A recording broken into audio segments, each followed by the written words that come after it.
Because you're not seeking completion anymore, you're already complete. Now this sounds wonderful in theory, and in many ways it is. There's a tremendous freedom in not needing others to validate your existence. But there's also a price. And the price is this: you can no longer play the old game. You can no longer pretend that the theatrical performances of conventional romance are real.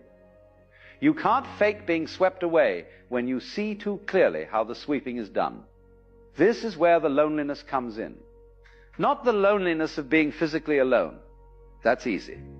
You can sit by yourself for hours and feel perfectly content. No, this is a different kind of loneliness. It's the loneliness of seeing through a game that everyone else is still playing. It's like being the only adult at a children's party. The children are having a wonderful time. They're completely absorbed in their games. But you can't join them. Not because you don't want to, but because you can't make yourself believe the games are real anymore. You meet someone. They're attractive. They're interesting. They seem to like you. And in the old days, this is where the story would begin. The story of pursuit and conquest, of longing and fulfillment, of two people finding each other in the vastness of the world. But now you see the story before it even starts. You see how it will unfold. The initial intoxication, the gradual revelation of flaws, the negotiation of needs, the slow recognition that neither of you can give the other what they're really looking for, because what they're looking for doesn't exist outside themselves. And so you hesitate, not out of fear, but out of clarity. You cannot walk into a trap when you see it so plainly. You cannot drink the poison when you know what's in the cup. And this hesitation, this inability to throw yourself into the old drama, it sets you apart. Others sense it. They feel that you're not playing by the usual rules, and it makes them uncomfortable, or it makes them curious, but either way, it creates distance. Here's what nobody tells you about awakening. It raises the standard. Before, you might have been content with someone who made you laugh, someone who found you attractive, someone who filled the evenings with conversation. But now, that's not enough. You're looking for something else. Something that has no name in the usual vocabulary of romance. You're looking for someone who has also seen through the game. Someone who knows they are already whole. Someone who isn't trying to use you as a missing piece in their puzzle. Because only then can you meet each other as you actually are, not as fantasies or saviors or solutions to loneliness, but as two expressions of the same reality. Two waves that have both realized their ocean. And here's the difficulty. Such people are rare, extraordinarily rare. Most people are still caught in the old story. They're still looking for their other half. They're still trying to build their identity through relationships. They're still playing the game with deadly seriousness. And you can't blame them for this. You played it too, until you didn't. Until you saw through it. But the fact remains, the field has narrowed considerably. Where once there were many possibilities, now there are few. Where once you might have fallen in love with someone's smile, or their wit, or their way of moving through the world, now you need something more. You need them to be awake, or at least awakening. You need them to know what you know, to see what you see. And that severely limits the options. This is why so many spiritually awake people find themselves alone. Not because they can't love, but because they can't love in the old way anymore. They've outgrown it. Like a child who has learned to read and can no longer find satisfaction in picture books. The old stories don't work anymore. They need something more substantial, something real. And sometimes, often actually, that something real doesn't appear. Years go by, you meet people, you have conversations, you feel connections, but none of them go deep enough. None of them touch the place where you actually live. And so you remain alone, not in bitterness, not in despair, but in a kind of patient waiting, waiting for someone who speaks your language, who breathes the same air, who has traveled to the same country you have and knows its geography. There's a certain dignity in this aloneness, a kind of integrity. You're not willing to settle for less than truth. You're not willing to go back to sleep just because sleeping is more comfortable. You'd rather stand in clarity, even if it means standing alone, than kneel in illusion with company. But let's be honest, it's not always easy. There are nights when the silence feels heavy, when you wonder if you've made a terrible mistake. When you look at people in their ordinary relationships, with all their ordinary dramas and compromises, and you think maybe that would be easier. Maybe you're asking too much. Maybe this clarity you've gained has cost you something precious. And you'd be right. It has cost you something. It's cost you the ability to be satisfied with illusion. It's cost you the option of using another person to avoid yourself. It's cost you the comfort of not knowing what you know.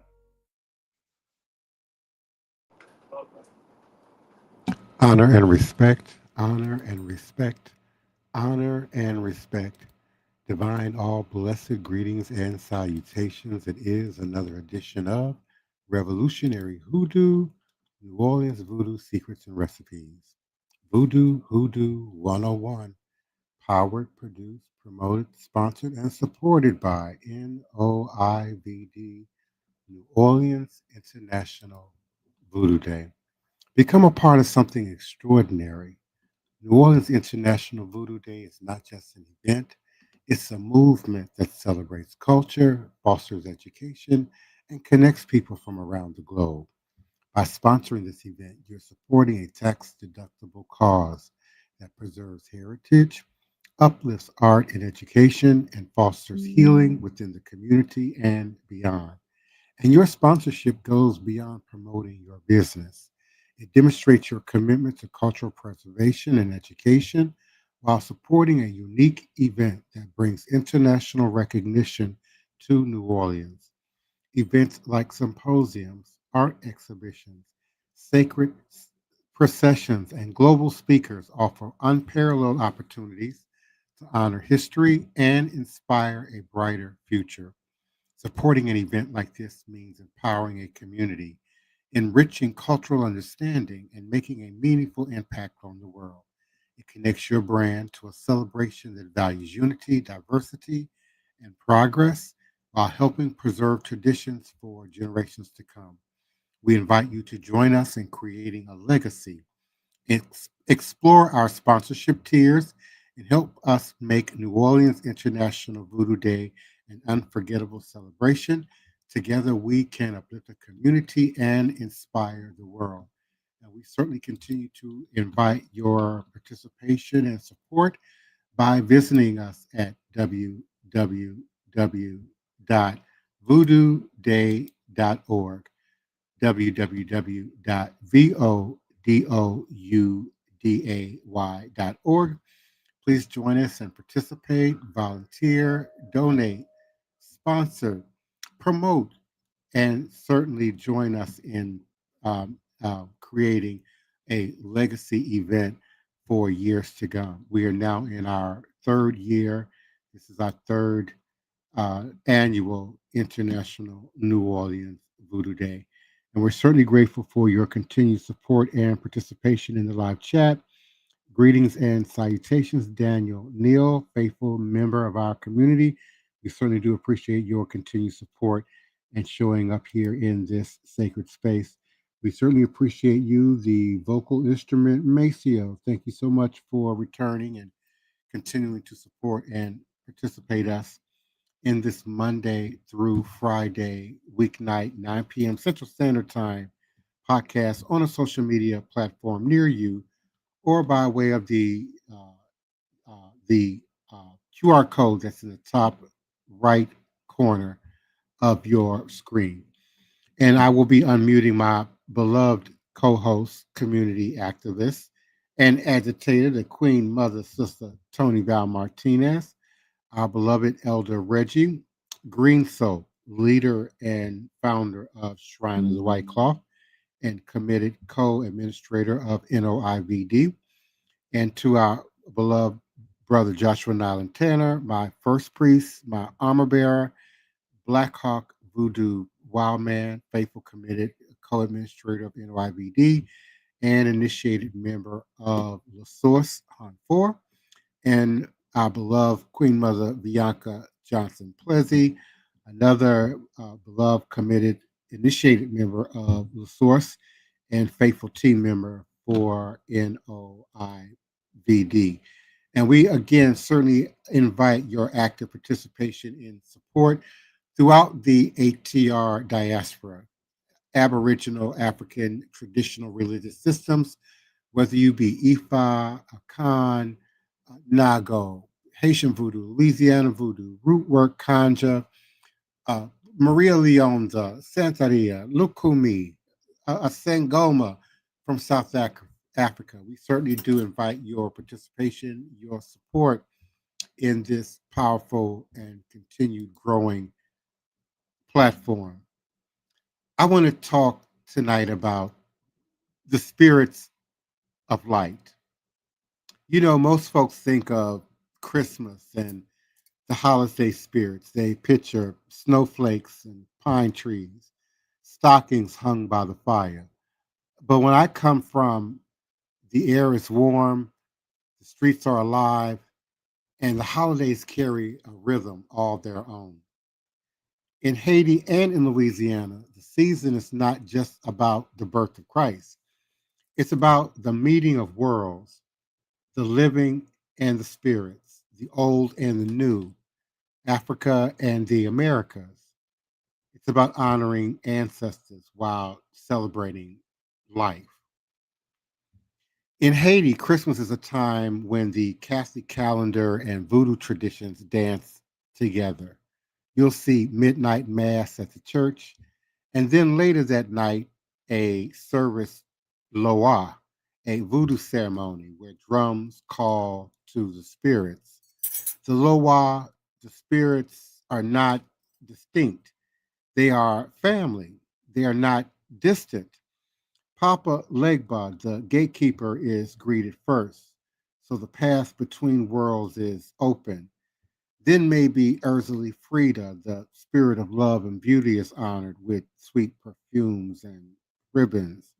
And during the holidays, offerings might include seasonal fruits, spiced rum, or even a special cake baked for both the living and the spirits.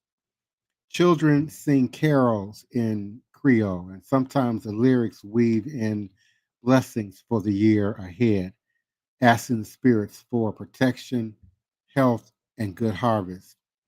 It's not about choosing between Christianity and voodoo. It's about weaving them together like threads in a tapestry. Now, across the waters to Louisiana, you'll find a different flavor of the same soul. Louisiana voodoo, shaped by West African roots, Haitian migration, Native American influence, and the streets of New Orleans, has its own way of making the season. Here, the holidays are a time for gree bags filled with cinnamon, cloves, and pine needles, charms for prosperity in the new year.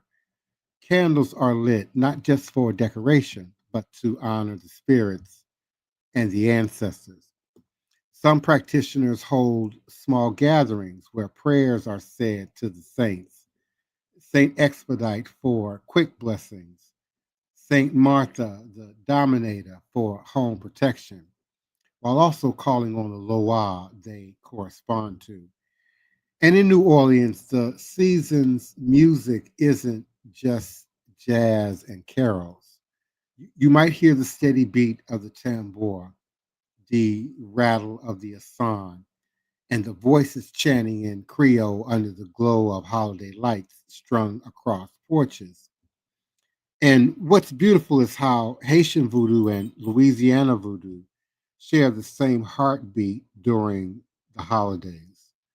Community, family, and neighbors gather, not just to exchange gifts, but to share food, music, and blessings, ancestral honor, and remembrance. The holidays are a time to remember those who came before, to thank them for their guidance. Spiritual renewal. Just as the year turns, so too does the spiritual cycles turn. And old troubles are released and new hopes are planted. Both traditions see the holiday season as a moment when the veils between worlds are the thinnest. I have often said and taught, as I was taught, that Halloween is not when the veils are the thinnest. Indeed, it is the transition, uh, particularly here in the Northern Hemisphere, between the winter seasons and the coming new year and spring and warming seasons. So it is indeed the holiday seasons when the veils are the thinnest. And indeed, for us, the holiday season doesn't really end until after Carnival and Mardi Gras and the like. And so when the spirits are close, listening, ready to help guide the year ahead, we celebrate, we show honor. And as I draw my opening to the close and bring in my beloved co host, when you think about walking the streets in December, as I might walk the streets in December, whether it's Port-au-Prince or Tremay or Chicago, I see more than lights and tinsel. I see candles flickering for the ancestors. I smell rum and cinnamon in the air. I hear drums that speak to something older than Christmas, older than the cities themselves. And I think maybe the holidays aren't just about one story. Maybe they're about all of our stories, braced and braided together. The manger and the crossroads, the carol and the chant, the church bell and the drum. Because in the end, whether you're calling on the Christ or the saints or the Loa or the ancestors, indeed the veils are thinnest between October and February. And we invite you to share your stories, your history, your traditions of voodoo, hoodoo, conjure, root work, and how that shows up for you during the holiday. I know for many of us, it shows up in many family rituals that have forgotten some of their origins and their meanings. Indeed, if you cook in Hoppin' John and Black Eyed Peas on New Year's Eve, you dibbling and dabbling in the practice and the traditions. If you're parking a brand new broom behind your front door, going into the end of the year and opening the beginning of the year, you are dibbling and dabbling in the practices and the traditions. So as I bring in my beloved co-host, Brother Joshua Nylan Tanner, Sister Queen Mother Toni Val Martinez, Elder Reggie Green Soap, and beloved Queen Mother Bianca Johnson Plessy, do share some of your traditions and secrets and memories of the commingling of the holiday seasons and root traditions in your family and your lineage. How you doing? How you doing? Hello, everybody, listening audience, the illustrious panel. Really, the only thing I do is like the black eyed peas and cabbage. I used to. I really don't anymore. Coming up as a child, we didn't do ceremonies and stuff like that. I mean, I did Christmas trees and lights for my kids for a short period of time. I don't dabble with holidays too much because I don't believe in what they say the origin of them is. So basically, the only thing I do, I knew my mom did the New Year's cleaning. House better be clean on New Year's, or it's gonna be dirtied all year round. And that new broom and the food, but that's about all. Mm-hmm. The holidays for me is just basically any of them is basically a regular day except for Thanksgiving. And that's because we come together as a group to give Mm-hmm. thanks for what all we have from the last time we was together like that. But other than that, and we don't even do that on Thanksgiving Day. Um, but we give thanks every day, but that's when we all come together as a family, as many of us as we can. So what say you, Sister Bianca? What's some of your traditions? Um, Good evening out there to everyone. There is some things I wanted to share. On my dad's side of the family, they are from Lafayette, but they are from a small town called Grand Coteau, kind of a little bit by Sunset. And I know that normally around the holidays, um, everyone would normally come together and eat dinner and have fun, have a good time, play dominoes, play card games. But then at a certain time at night, everyone would go to like them small towns like that, they have like a small cemetery that everyone in the town is buried at, in the back of a church. So a certain time at night, everyone would get together and walk because it wasn't far. They would walk down to the cemetery at night and put light up candles on the like on our grandmother, our uncles, like everyone that's buried out there. They will place candles on their grave and then bring out like a dish, food, whatever we're eating, and everyone would just sit out there and just kind of spend those last couple hours with the candle lit and just talk with them and eat like a piece of pie or something with them on those holidays. And also the same as what you were talking about, Sister Toni, with my grandmother for the New Year's, we still do that, like sweeping the house from the back to the front, trying to clean everything before going into the new year. Yeah, that's basically it. But that's kind of cool about going to the cemetery and spending the last few hours of the holiday with the ancestors. That's really, really nice to me. What Hmm. about you, Elder Reggie? You have any things you do?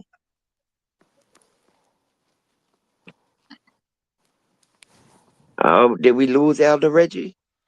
Yeah, I we don't can't think. hear you, Reggie. Come on in, Joshua. Yeah, I don't think I see Elder Reggie. Man, good evening, everybody. Yeah, I mean, during this time, it's. I mean, this time of the year, everybody talks about the time and just how things move so fast. Like, it's a very transitional time during this time. Heading into the Christmas and New Year's, and I mean, even Thanksgiving. The days are getting shorter, so it's a time where we do a lot of, well, for me, I do a lot of like meditating, because time is just, it's, I think that's the best way of spending this time. A lot of times to focus in on the new year, to focus in on what's coming, or what you need to let go, cleansing yourself, cleansing your spaces, your houses, and resetting for the for what's to come, when the time when you have more time and the things kind of reset. And I think that's how I've been spending my years specifically, just focusing on those things, goals, and a lot of people do that, and just seeing where you um, have how far you've gone throughout the year from your previous year, of the things that you've set in place to to to gain throughout the year that's ending. That's what I spend my time meditating on. Also, just cleaning, of course, and it's some of the other things that you guys mentioned already, like in terms of the black eyed peas and the collard greens. Um, um, I do partake in that in New Year, on New Year's Day, and yeah, just and I know but there's tons of other traditions that's out there that me specifically have not done. I might be actually doing this year. Looking into possibly going to look at some of these bonfires that be happening on the levee over here in Louisiana, down here where we are. Um, I know that is a part of a tradition that has been going on for a while. The burning of the bonfires, both Christians and spiritualists, I mean Christians and it's a mixture of people that partake into those traditions. And I think fire is something that's special to me and something that's dear to me. Something I utilize to meditate with, candlelight, fire, to bring in the light, to help me focus in on things spiritually, and to speak with the ancestors and get answers and kind of clear your mind, to have um, just a more productive. It brings me to a productive headspace where things are flowing. So And I Yeah, they've believe we been have doing. Elder Blessing. Reggie. Yeah, blessing. Can you hear me? Can you hear me Yeah, now? we can hear you now. Go ahead. Oh, thanks. I don't know where that happened. Blessing everyone. Divine Prince, Sister Toni, Brother Joshua, the Bianca. And I don't know who the sixth person is, but blessings to the collective in the Maceo. chat. Maceo in the chat. Okay. I'll make it brief. But what Joshua kind of touched up on it, especially when I was coming up in New Orleans in the 60s, 70s, and the 80s. And I want to just do a quick reading. And it's called Bonfire in Voodoo, Voodoo, which is Louisiana and specifically. In Voodoo, bonfires are significant parts of rituals, especially during special occasions like the summer solstice and the winter solstice. These bonfires are set to burn away the past and set new intentions for the coming year. The bonfire is a powerful symbol of transformation and renewal, representing the cleansing of the past failures and the setting of fresh goals. It is a time for practitioners to gather, offer prayers, and make offerings to the spirits, seeking blessings and success for the year ahead. The bonfire is a testament to the deep spiritual connection and community spirit that voodoo fosters among its practitioners. And like I said, growing up in the lower ninth ward down there, bonfire was the key. Soon as the sun would go down, the guys would burn bonfire. Yes, they would drink alcohol, beer, even bring out the tambourines and go over some of the Indian songs just for fodder to keep the night going. But as we would burn the fire, they would reminisce about the old days, talk about what's coming up in the new year and things of that nature. And so bonfire was something that I actually participated in. I enjoyed, but it seemed to be an institution now that has moved out to the river parishes because the city ordinance had set no open fires in the city of New Orleans proper. So Mm-hmm. bonfires went away. So you have to go out to the river parishes. But when I was coming up, it was a staple of the New Orleans voodoo community. Yeah, in the night ward it was. Mm-hmm. In them lots. Yes. And many of you know I grew up in the DMV. I'm a product of the Black Spiritualist Church. And during that time, in the 60s, the 70s, the DMV that area was considered Chocolate City. And so my mother, who, was an educator at that time, would have been one of the early educators to bring Black history, Black studies, and subsequently Kwanzaa into the public school environment. So I agree with Sister Toni in that I probably don't acknowledge these holidays in sort of a Western traditional sense. But we always had some form of ritual application or ceremony around many of these dates and these holidays, and certainly the introduction of Kwanzaa activities. The mat, the first fruits, the lighting of candles, also reintroduced for many people in our community bringing in more candles during the holiday season, as opposed to just your, traditional Christmas lights and whatnot. Mambo Salien also offered that the source goes up to the bonfires in Luxor every Christmas Eve. The Saturday closest to Christmas, we do a ceremony for the Petro Loa and make magic stuff and take flaming baths. Special baths are done on December 31st to cleanse for the new year. And I know that Mommy Moon and I'm drawing a blank. Help me, Joshua. What's the other Mambo's name? Mama Zila. Mama I Zila. think are doing some kind of ritual cleansing on the 31st as well. Yeah. What is a flaming bath? It's where you do a purification basically with fire.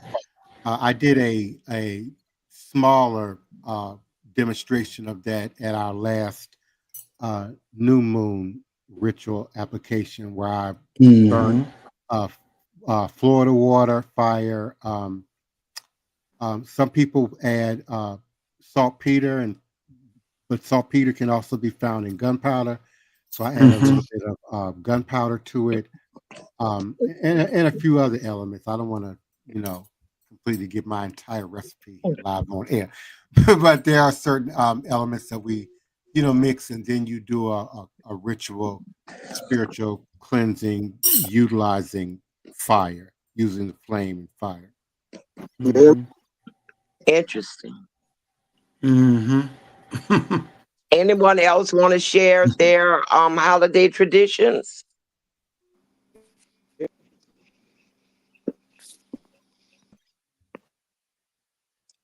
I can't hear. Yeah, can't It hear sounds you. like somebody was trying to come in. I've never been to the bonfires on the levee myself, but I do know and remember growing up as a child, the men gathering around the bonfires and having, conversations, reminiscing, talking about old times, talking about old friends that passed away, pouring libations both on the ground and in their mouth. But they would do that, and us kids wasn't allowed to be in that company. But if we could watch from a distance if they was close enough to our house. And like I had a big lot that said cattle corner for my house, so I could sit on my porch. I couldn't hear too much of what they were saying, but when they were laughing and stuff like that, and I would watch them just sit around. They would bring logs out that they could sit on. Some of them brought milk crates, old chairs, and they would do that up until about 10, 11 o'clock at night. And it was very interesting. It started as soon as it got dark in the winter. What about the tradition that a woman can't be the first to walk in your house on New Year's Day? Well, we never had that tradition in my house because we didn't have visitors like that. We didn't have visitors like that. It was just 3 of us. So that's one I missed. But that's interesting. I never heard of that one. Yeah, and a woman can't walk in your house or close to. A man had to be the first to walk through your front door on New Year's Day to ensure prosperity and fruitfulness throughout the year. And even if a man didn't live in your house, I knew people who would get a man to come to their house and walk through the front door and out the back to ensure that tradition was kept. Wow, that's one I missed. My family also always roasted a whole pig for the holidays. And I later understood it to be, an ancestral acknowledgement and offering. But it used to freak us out, honey, to see that whole pig up on the table. Mm-hmm. Head and Yeah. all, divine, Yes, the ma'am. head too. Yes, ma'am. Mm-hmm. Yes, ma'am. Yeah, there's another ritual since once we got into the ATRs, and I don't do it myself, but I reach out to get it done back in Africa, and that is the reading of the incoming year. And like in Ifa, it's called the end of the year reading, and it normally starts anytime in December up until the new year. And in the reading, usually a community reading or family reading, and it just lay out some do's and don'ts for the incoming year. Yeah, now one thing that we had to do, and I still do, and my children still do, is at 12 o'clock midnight for New Year's, we fall on our knees and pray for a prosperous upcoming year. Oh, if you were asleep, you had to wake up because you're going to be praying when that first stroke of midnight hit. You know, so that's one tradition that I think a lot of people do if they're not at a midnight mass and they're at home. A lot of people probably do that. A lot of There's people another probably tradition do. of not leaving any chores undone and carrying that into the first year. So you Yeah, can't have dirty laundry. You can't have a dirty house.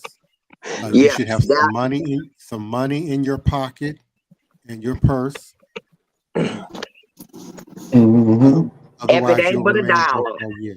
I was just about to say it gotta be $1. My grandma be like, if you got a quarter or $1, you better stick that in your pocket and go Yeah, into the new year with something. Yeah. something. Yeah. But our time is running out, and I want to turn it over to Divine Prince to thank our listening audience, and then Elder Reggie to give us a closing out. Well, I certainly appreciate everyone's continued support and participation in this 9 p.m. U.S. Central Standard Time, Monday through Friday podcast.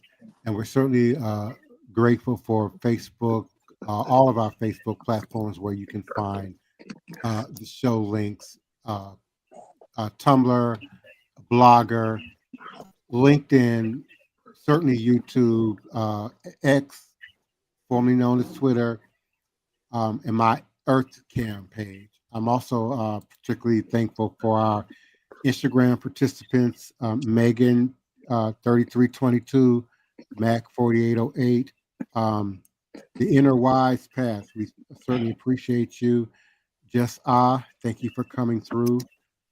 Shreve Crystals, we appreciate your visitation. Felicia is not Felicia. We certainly appreciate you coming through. Dime for Real, thank you for stopping by. You Buds, we certainly are grateful for your participation and support and activities in the community. American Deepa, thank you for coming through. Glenn Lewis, greetings and salutations to you and yours.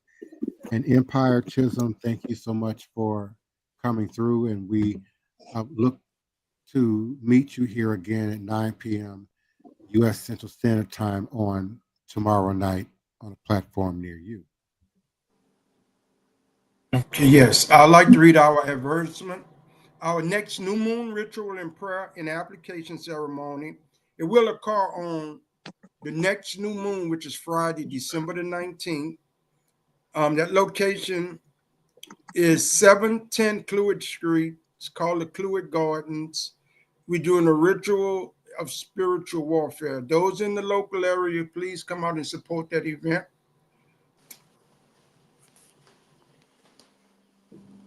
Okay, so I'm going to read now, lest we forget. The spiritual medicine of voodoo brings healing and relief from the shackles of slavery that binds the master and the slave to the same chain of social division. We continue to do work. We continue to do rituals. We continue to pray for a better day. With that, I say Ashe, Ashe, Ashe. Good night, everyone. We love you all, and we'll see you tomorrow. Good night. And we Good continue night. to invite your support and your participation. Good Mhm. night and Odabo. Oh, Good night. double.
Please, allow me to show you something.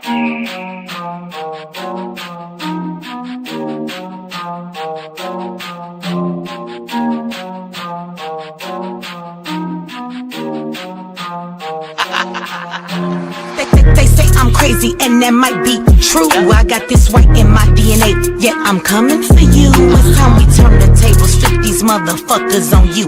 I wanna see you hanging from trees. It's time you pay for your dirt and your showtime. You created the monster, you created the beast.